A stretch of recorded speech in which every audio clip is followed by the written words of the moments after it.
It was supposed to be a joyful Easter reunion, a long-awaited gathering of the Henderson family at the sprawling mountain cabin that had been in the family for generations.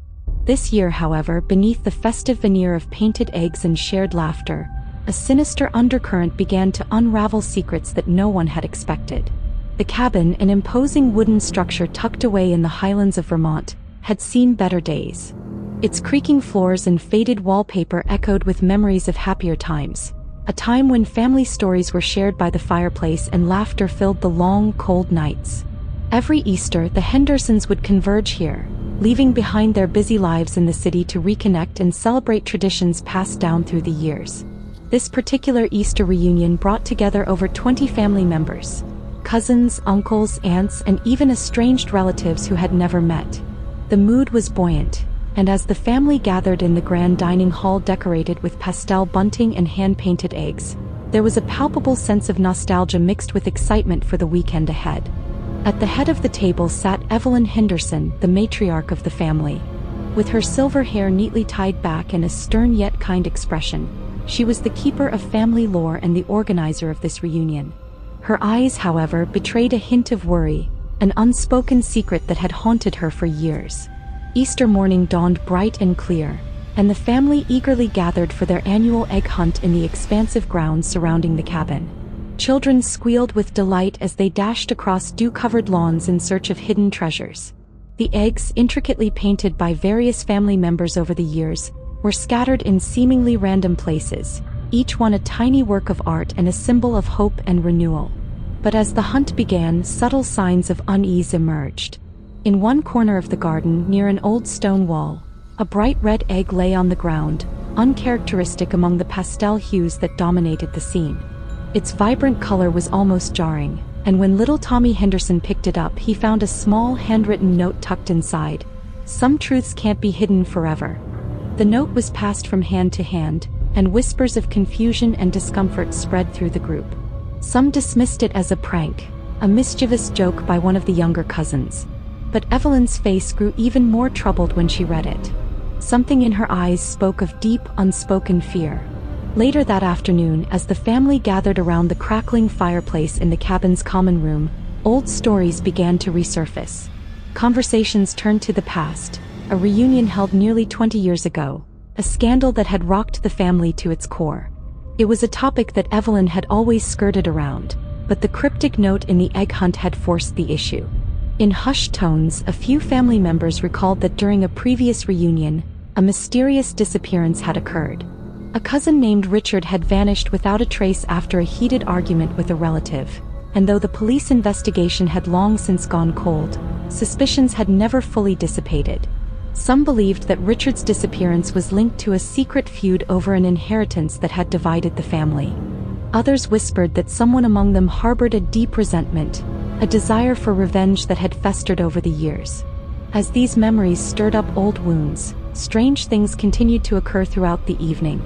A family portrait hung proudly in the main hall was found tilted on the floor. Personal items went missing and then mysteriously reappeared in odd places.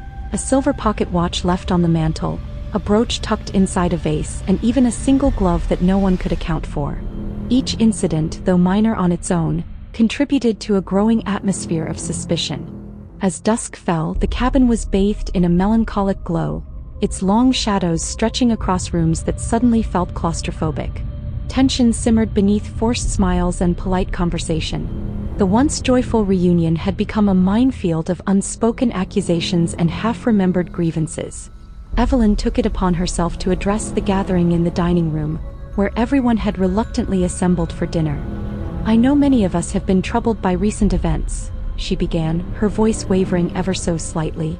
"Our family has always had its share of secrets and regrets. But I beg you all, let's not allow old wounds to tear us apart again." Her plea, however, fell on deaf ears. In the tense silence that followed, eyes shifted uneasily from one relative to another. The conversation soon took a darker turn when a sharp, accusing voice broke through the quiet.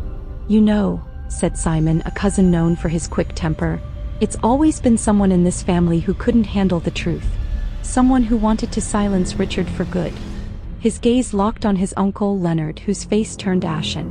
Leonard, a quiet man with a lifelong record of keeping to himself, stuttered, I don't know what you mean. But Simon wasn't finished. The signs are everywhere.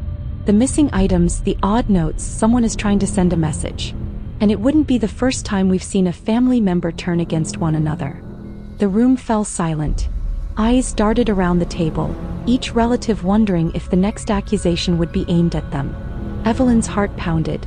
She knew all too well that beneath the reunion's facade of camaraderie, the seeds of betrayal had been sown long ago. After dinner, while most of the family retired to their rooms, Evelyn felt compelled to investigate further. She had always been the keeper of family secrets, and she suspected that the key to resolving the mystery lay in the cabin's old attic, a place that held relics of the past and, perhaps, the answer to the recent unsettling events. With a lantern in hand, Evelyn ascended the creaky stairs to the attic. Dust motes danced in the beam of light as she sifted through boxes of faded photographs, letters, and long-forgotten heirlooms. Her heart raced with the possibility that hidden within these relics lay the truth about Richard's disappearance, and the identity of the person behind these recent disturbances. After hours of searching, Evelyn discovered a weathered journal tucked away in a battered trunk. Its pages were filled with cryptic entries spanning decades. As she read, a pattern emerged. The entries detailed heated family arguments, whispered accusations, and, disturbingly, hints of a deliberate cover-up. One entry written in a shaky hand stood out. I can't let the truth be revealed. For the sake of the family, I must silence anyone who knows too much. The price is steep, but the secret must remain buried. Evelyn's blood ran cold. The journal, it seemed, pointed to someone within the family, a person desperate enough to protect a dark secret at any cost. And as she read the final entry, dated just a month before Richard's disappearance, she realized with horror that the signature was unmistakable. It was written by Simon. The next morning, with the journal clutched tightly in her hands, Evelyn called an emergency family meeting in the main hall. The mood was somber as the relatives gathered, a palpable sense of dread hanging in the air. I have found something, she announced in a hushed tone, holding up the journal for all to see. This belonged to someone who was close to Richard, and it suggests that someone among us may have had a motive to silence him. All eyes turned to Simon. His face drained of color, and he fumbled with his fork as if searching for words. This is absurd, he sputtered. You can't prove anything from an old diary. But the evidence was damning. Other relatives began recalling incidents, times when Simon had argued bitterly with Richard, hints of jealousy over an inheritance dispute, and a strained relationship that had only worsened over the years. The assembled family fell into heated debate, with old wounds and resentments bubbling to the surface. Amid the chaos, Leonard stepped forward. I always suspected something was amiss, he said, his voice quiet but resolute. There were signs that Richard's disappearance wasn't just an accident, and now it appears that one of us might be responsible. As voices rose and accusations flew, Evelyn tried to restore order. Enough, she cried. We cannot let our family tear itself apart. We must confront the truth calmly and let the evidence speak for itself. But before anyone could regain control, the lights flickered, and a sudden power outage plunged the cabin into darkness. In the ensuing confusion and panic, a blood-curdling scream echoed through the halls. When the lights finally flickered back on, the family discovered that Simon was missing. His chair at the table was empty, and his coat lay abandoned on the floor. In its place was a crudely wrapped bundle, a single mutilated Easter egg with a note attached that read, "The truth is out." Panic spread like wildfire. The family scoured the cabin and its grounds, calling Simon's name into the cold, unforgiving night. In the frenzy, many of them began to wonder if the ghosts of the past had returned to haunt them, or if some deranged individual was intent on finishing what had been started years ago. Evelyn, however, knew that the answer lay not in superstition but in the evidence she had uncovered. With the journal in hand, she retraced the events recorded in its pages. Her mind raced as she connected the dots, the bitter arguments, the jealousy, and the desperate measures taken to protect a long-buried secret. Each revelation painted a disturbing picture. Simon had been the orchestrator, driven by a twisted need to silence Richard and anyone who might uncover his crimes. As the hours passed and the night deepened, a sense of dread settled over the cabin. The family huddled together in the main hall, unable to sleep as they awaited the dawn and the arrival of authorities. In the midst of their anxious vigil, Evelyn gathered the relatives who still had faith in uncovering the truth. Together they examined the journal once more, rereading its final entries and the cryptic message within the mutilated egg. Then, as if on cue, a soft knock sounded at the door. Cautiously, Evelyn opened it, only to find Simon standing there, drenched in rain and with a look of terror in his eyes. His clothes were disheveled, and his hands trembled as he tried to speak. I didn't do it," he stuttered. "I was set up. I found the journal and I was about to expose everything when I was attacked." The family stared at him in disbelief. Could it be possible that Simon was not the mastermind but another victim of the dark forces that had haunted the Hendersons for decades? His story, though, seemed too rehearsed, too convenient. Evelyn's instincts screamed that this was a ruse, a desperate attempt by someone to cover their tracks. As Simon was led to a quiet corner to explain himself, a sharp-eyed cousin named Maria pulled Evelyn aside. "I saw something last night," Maria whispered. "I saw Uncle Leonard sneaking out toward the woods. He was carrying something that looked like a heavy envelope." Evelyn's heart pounded. Leonard had always been quiet, a man who kept to himself.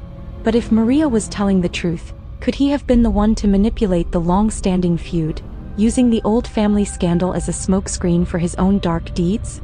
Evelyn recalled that in the journal, some entries had been written in a careful hand that hinted at an academic background, something Leonard was known to possess. Confronting Leonard in the dim light of the now empty dining hall, Evelyn's voice was low and steady. "Uncle Leonard, what were you doing in the woods last night?" Leonard's eyes darted nervously. For a moment, silence hung between them, heavy with unspoken accusations. Finally he spoke, his voice barely above a whisper. I had to retrieve something. It was meant to keep our family's secrets hidden." With trembling hands, Leonard produced a small envelope from his jacket pocket. Inside were photographs, financial records, and documents that chronicled years of embezzlement and betrayal, a tangled web of crimes committed to secure a fortune that was meant to be shared among the family. Richard had discovered the truth, and his insistence on revealing everything had put him in grave danger. Fearing the collapse of his carefully constructed legacy, Leonard had taken drastic measures. Realization washed over Evelyn like a tidal wave. The journal, the mutilated egg, even Simon's odd behavior, everything now pointed to Leonard. Simon had been manipulated, a pawn in a game where the true villain had played his hand decades earlier. The mysterious incidents at the reunion were no coincidences but calculated moves to silence any threats to Leonard's secrets. Before anyone could react further, Leonard bolted from the room. Evelyn and a few brave relatives chased after him into the cold night. The pursuit wound through dense trees and across a frost-covered clearing until finally, they cornered him near the edge of a steep ravine. With nowhere left to run, Leonard turned to face his accusers, eyes wild with desperation and regret. "I did it for the family," he cried, voice cracking. "I thought I was protecting us. I thought if the truth came out, everything would fall apart, the legacy, the honor. It would destroy everything." In that raw moment of confession, the weight of his crimes crashed down on him. The evidence was undeniable and his impassioned plea fell on deaf ears. Leonard's arrest that night was swift as the authorities, alerted by an anxious call from Evelyn, arrived to take him into custody. Dawn of reckoning the following morning, as the first light of Easter broke over the mountains, the cabin was shrouded in a somber quiet. The joyful reunion had been transformed into a somber reckoning, a painful unveiling of secrets that had festered for years. Family members, shaken to their core, gathered in the great hall to process the events of the night. Evelyn, standing at the head of the table once more, addressed the assembled relatives. "Today we must come to terms with our past. Our family's history is marred by greed and betrayal, but it is also filled with moments of love and forgiveness. We cannot change what has been done, but we can learn from it and move forward." The revelation of Uncle Leonard's guilt sent ripples through the family. Many were in shock, unable to reconcile the quiet, unassuming man they had known with the cold-blooded betrayal he had orchestrated. Yet as the sun climbed higher, the harsh light of day seemed to promise the possibility of healing. In the aftermath of horror, there was always the chance to rebuild, to forge a new legacy founded on truth and trust. As relatives embraced and shared tears of sorrow and relief, Evelyn thought back to that eerie red egg and the cryptic note that had set these events in motion. It was a reminder that sometimes, the darkest secrets are hidden in plain sight, buried beneath layers of tradition and silence until the moment they can no longer be contained. The Easter reunion, once a symbol of familial joy, had become a crucible of truth. And as the family began the long, arduous process of healing, they vowed to honor the memory of those who had suffered in silence. The cabin, with its creaking floors and faded wallpaper, would forever be a reminder of the price of secrets, and the enduring strength of a family that, despite everything, was determined to face the truth together. In the days that followed, the Hendersons worked to restore not only the cabin but also the bonds that had been fractured by years of deception. Family meetings, therapy sessions, and countless conversations filled the void left by the revelations of the previous night. And slowly, as spring turned to summer, the wounds began to mend. On the next Easter, long after the trial and after Leonard's conviction had sent shockwaves through the community, the family gathered once again at the cabin. This time, however, the reunion was marked by a quiet resolve, a commitment to transparency, forgiveness, and the rebuilding of trust. Amid the decorated eggs and carefully planned activities, there was an unspoken understanding that the past, no matter how painful, would serve as a lesson for the future. For Evelyn, the journey was far from over. She continued to document the family history, determined to ensure that the truth would never be forgotten. The journal that had sparked the investigation was placed on a shelf as a solemn reminder of the price of secrets. And every Easter thereafter, as the family celebrated beneath the budding trees, they did so with a newfound commitment to honesty and a hope that the shadows of the past would never again darken their door.